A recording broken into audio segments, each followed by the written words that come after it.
இன்னைக்கு சப்ளிமெண்ட்ரியில காளைமை புலவரோட பாட்டு பார்ப்போம். காளைமை புலவர் யமகண்டம் பாடும்போது அதை அது அந்த கதை மொழியே சொல்லியிருக்கேன் இல்லையா.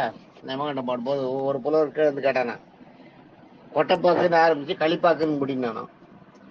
என்ன வாயில வந்ததோ என்னன்னா, அங்க ராஜாவோட அரண்மனையை தட்டுல கொட்டைப்பாக்கு இருந்துதான், களிப்பாக்கும் இருந்துதான். களிப்பாக்கு கொட்டைப்பாக்கு ரெண்டு வித்தியாசம் தெரியும் இல்லையா உங்களுக்கு. கொட்டைப்பாக்கு கொஞ்சம் பெருசு பெருசா குண்டு குண்டா இருக்கும், பின்ன கொட்டை மாதிரி இருக்கும் கொட்டைப்பாக்கு. அதை உடைச்சி அதுலதான் சீவல், அதுலதான் சீவராங்க. சீவல் வந்து அதை தான் ஊற வச்சு மிஷினில் சீவிட்டு காய வைப்பாங்க. அதுதான் கொட்டைப்பாக்கு. களிப்பாக்குன்றது வந்து அந்த கருப்பா நம்ம இப்போ வெத்தலைப்பாக்கோட வச்சு கொடுக்குறாங்களே, அது கொட்டைப்பாக்கு பெரும்பாலும் தெரிஞ்சிருக்காது, அதனால சொல்றேன். கொட்டைப்பாக்கு அது கொட்டைப்பாக்கு தான். கொட்டைப்பாக்குல இருந்து தான் சீவல் தயாரிக்கிறாங்க. அந்த சீவலோட இது வந்து பெருசா ஒரு பின்ன கொட்டை சைஸுக்கு பெருசா இருக்கும். அந்த அதுதான் ஒரு பெரிய நம்ம அந்த காலத்துல சொல்லுவோம் பெரிய கோழி குண்டு இருக்கும் இல்லையா, அந்த கோழி குண்டு சைஸுக்கு இருக்கும் அது. அதை ஊற வச்சு நல்லா தண்ணியில் ஊற வச்சுட்டு இது நைஸாக சீவி எடுப்பாங்க. அதுதான் சீவல். நம்ம அது அப்போ எல்லாம் கை சீவல் பாக்கு வெட்டிலே வெட்டி போடுவாங்க. அப்புறம் சீவல் வந்தது. இப்போ மிஷின் சீவலில் வந்து ரொம்ப நைஸாக சீவ ஆரம்பிச்சிட்டாங்க. அதான் அதுதான் கொட்டைப்பாக்கு. களிப்பாக்குன்றது நம்ம இப்போ வெத்தலைப்பாக்கோட வைக்கிறோம். அது அங்கே ராஜாவோட அரண்மனையில் இந்த புலவர்கள் நின்ற இடத்துல தட்டில் வெத்தலைப்பாக்குறது தான், அதில் கொட்டைப்பாக்குறது தான், களிப்பாக்குறது தான். இந்த புலவனுக்கு அதை பார்த்த உடனே எல்லாம் இடக்குதான். ரொம்ப ரொம்ப திமிரு அந்த இது அப்படியே மனசுல மாட்டி விடலான்ட்டு எதையோ ஒன்று கேட்கணும். எதையா ஒன்று கேட்கணும். சரி எதிர கொட்டைப்பாக்கு களிப்பாக்க பார்த்த உடனே கொட்டைப்பாக்குன்னு ஆரம்பிச்சு களிப்பாக்குன்னு முடினாங்க. இப்படி வந்து ஒரு நெருப்பு மேல நின்று இருக்கிற ஒரு புலவர்கிட்ட கொட்டைப்பாக்குன்னு ஆரம்பிச்சு களிப்பாக்குன்னு முடி பாட்டை பார்க்கலான்னாராம் ஒருத்தர். உடனே இவர் சிரிச்சுட்டே பாடினாராம். கொட்டை பாக்கும் ஒரு கண் கூடையை பார்க்கும், மடியில் பிட்டை பார்க்கும், பாகம் பெண் பார்க்கும், முட்டை நெஞ்சு ஆரணனும் நாரணனும் ஆதிமறையும் தேடும், காரணனை கண்டு களிப்பாக்கு அப்படின்னா அந்த பாட்டு பாடினா. இதுக்கான அர்த்தம் என்ன? கொட்டை, கொட்டைனா மண்வெட்டி, மண்வெட்டிக்கு பேர் கொட்டைன்னு பேரு.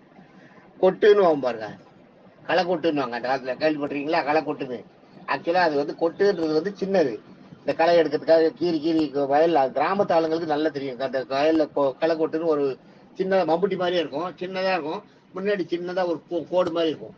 அதுல ஒரு கீறி கீறிட்டு அந்த மஞ்சி கிழங்குன்னுவாங்க. அந்த இது இருக்கும் வயல்ல இருக்கும் கொட்டிக்கிழங்கு, அதுதான் கொட்டிக்கிழங்கு. அந்த கொட்டிக்கிழங்கு வலை வலையா இருக்கும். அதெல்லாம் பிடிங்கி பிடிங்கி எடுப்பாங்க களை எடுக்கிறதுக்காக. அந்த இதை எடுப்பாங்க, களை கூட்டுன்னு பேரு. கொட்டைனா ஆக்சுவலா மண்வெட்டின்னு அர்த்தம். கொட்டை பார்க்கும், அதாவது மண்வெட்டியை ஒரு கண்ணு பார்க்குமா, ஒரு கண் கூடையை பார்க்குமா. மண்வெட்டில இருந்து மண் எடுத்து கூடையில போட்ட, அதாவது வஞ்சி பாட்டிக்காக மண் சுமந்தது. அந்த இதுக்கு அதை முதல்ல சொல்லியிருக்கா இல்லையா. அது ஒரு கண் வந்து மம்புட்டியை பார்க்குமா, கொட்டை பார்க்கும். ஒரு கண் கூடை பார்க்கும், கூடையை பார்க்கும். ஒரு கண் கூடைன்னா அந்த கூடையை வழி போடுற மண் எவ்வளவு மண் போடுறோம், என்ன சும்மா சம்பவம் வைக்கிறாங்க, இந்த அழுத்துன்னு போய் கூடையை பார்க்குமா. இன்னொரு கண்ணு மடியில் பிட்டை பார்க்கும்.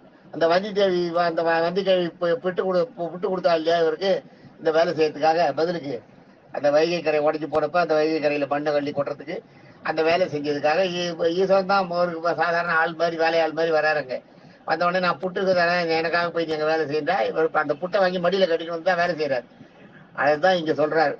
கொட்டை பார்க்கும் ஒரு கண் அந்த வேலை செய்யும் போது அந்த அந்த அந்த வேலையாளுக்கு, அதாவது ஈஸ்வரனுக்கு கொட்டை பார்க்கும். ஒரு கண் மண்ணுடைய பார்க்குமா, ஒரு கண் கூடையை பார்க்குமா. கூடையை எவ்வளவு மண் கோடைக்கு போருமா, இதுக்கு மேல வேண்டாம், எதுக்கு சும்மா யார் எண்ணெய் கொட்டிட்டு இருக்கிறது. நான் ஒரு கண் கூடையை பார்க்குமா. இன்னொரு கண் மடியில் பிட்டை பார்க்கும். அதுதான் வேடிக்கை. அந்த கொடுத்த வந்திக்கேவி கொடுத்த அந்த வந்திக்கேவி கொடுத்த பிட்டை பார்த்துட்டு எப்போ சாப்பிடலான்னு நாக்கில் எச்சல் ஒரு புட்டை ஒரு கண்ணில் பார்த்துட்டு போறான். அது வேலை செய்ய நாக்கி பண்ணிட்டு போறான். அப்புறம் பாகம் பெண் பார்க்கும். இன்னொரு கண் வந்து தன்னுடைய உண்மையோளுக்கு உடம்புல பாதியை கொடுத்துட்டா இல்லையா, அந்த பொண்ணு இதை பார்த்துட்டு நீ என்ன இந்த மாதிரி கேவலமான வேலையெல்லாம் செய்யறேன்னு திட்ட போறான்ட்டு அதை ஒரு கண்ணு பார்க்கணும். அதாவது பார்வதி இந்த மாதிரி எல்லாம் பண்றது, இந்த வந்தி கல்வியை படிச்சு வைக்கிற, ராஜாவையும் படிச்சு வைக்கிற, காட்சி கொடுத்தா அவங்களுக்கு சொல்ல வேண்டியது தானே, அவங்களை இப்படி சோதனை பண்றே திட்டுவாளாம். அதுக்கு பயந்துட்டு அதையும் ஒரு கண்ணு பார்க்குமா. பாகம் பெண் பார்க்கும். முட்டை நெஞ்சு, முட்டாள் நெஞ்சு ஆரணனும், ஆரணன்றது வந்து பிரம்மா, ஆரணன்றது வந்து பிரம்மா ஞாபகம் வச்சுங்க. ஆரணனும் நாரணனும், நாரணன்றது வந்து மகாவிஷ்ணு. ஆரணனும் நாரணனும் ஆதிமறையும் தேடும். ஆதிமறைன்றது அது அதாவது வேதங்களின் மூலமான அதுதான் ஆதிமறைன்றது வந்து வேதங்களின் மூலம், அதையே தேடும். காரணனை, அதுக்கெல்லாம் காரணமாக விளங்குபவனே யாரு? இப்ப ஈஸ்வரன் கண்டு களிப்பாக்கு. அதை பார்த்து அந்த ஈஸ்வரனை பார்த்து உன் மனசை களிப்பா ஆக்கிக்கோ. முட்டாள் நெஞ்சே, உன் மனசை நீ வந்து சந்தோஷமா வச்சுக்கோ. ஈஸ்வரனோட தரிசனத்தை பார்த்து மனசை வந்து நன்னா வச்சுக்கோ, சந்தோஷமா வச்சு. களிப்புன்றது வந்து சந்தோஷம், களிப்படை செய்யுது. களிப்பாக்குன்றது வர மாதிரி உன் மனசை களிப்பா ஆக்கிக்கோ. அதுக்காக தான் அந்த முட்டை நெஞ்சு, முட்டாள் நெஞ்சேன்னு முதல்ல சொன்னது. உன் மனசை களிப்பா வச்சுக்கோன்றது. இல்லாட்டா களிப்பாகு வேற மாதிரி கழிப்பாமே அப்படிதான் முடியணும். இந்த கழிப்பாக்குன்றத கொண்டு வரதுக்காகவே இந்த முட்டை நெஞ்சுன்ற வார்த்தையை சேர்த்துக்காரு முன்னாடி. முட்டாள் நெஞ்சு பிரம்மாவும் ஈஸ்வரனும் தேடி கண்டுபிடிக்க முடியாத தேடும் காரணனை ரெண்டு தேடிட்டு இருக்கிற, இன்னும் தேடிட்டு இருக்கிற மாதிரியா தேடிட்டு இருக்கிறாங்க அந்த ஈஸ்வரனை.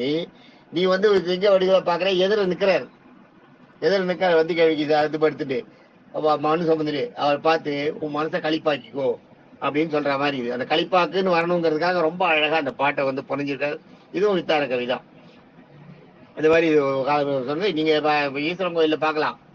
அதுதான் அதாவது ஆதிசிவன் வந்து ஆகாயம் பூமியுமா பெருசா நிலை எடுத்து அன்னப்பறவை மேல தேடிட்டு அன்னப்பறவையில உட்காந்துட்டு பிரம்மா போய் தலைமுடியை பார்த்துட்டு வரதுக்கு போறாராம்.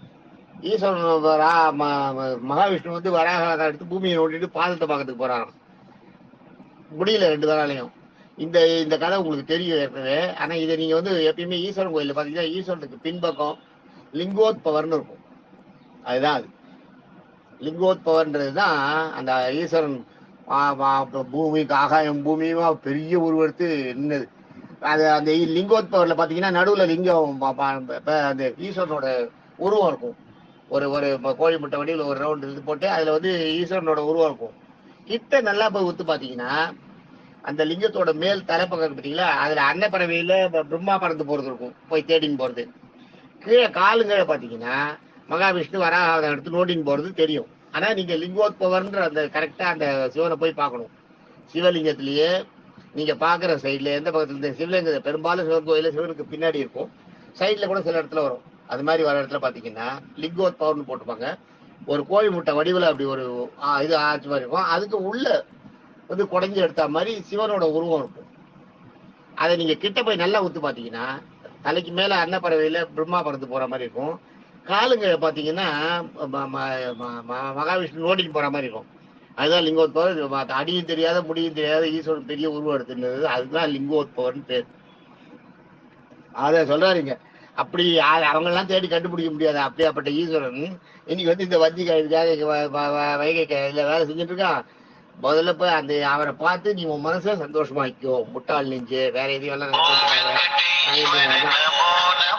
அதுதான் இந்த பாடலோட அர்த்தம். அதுதான் அது என்ன அருமையான பாட்டு பாருங்க, ஃபர்ஸ்ட் கிளாஸ் பாட்டு. இதுவும் அந்த வித்தார கவி தான்.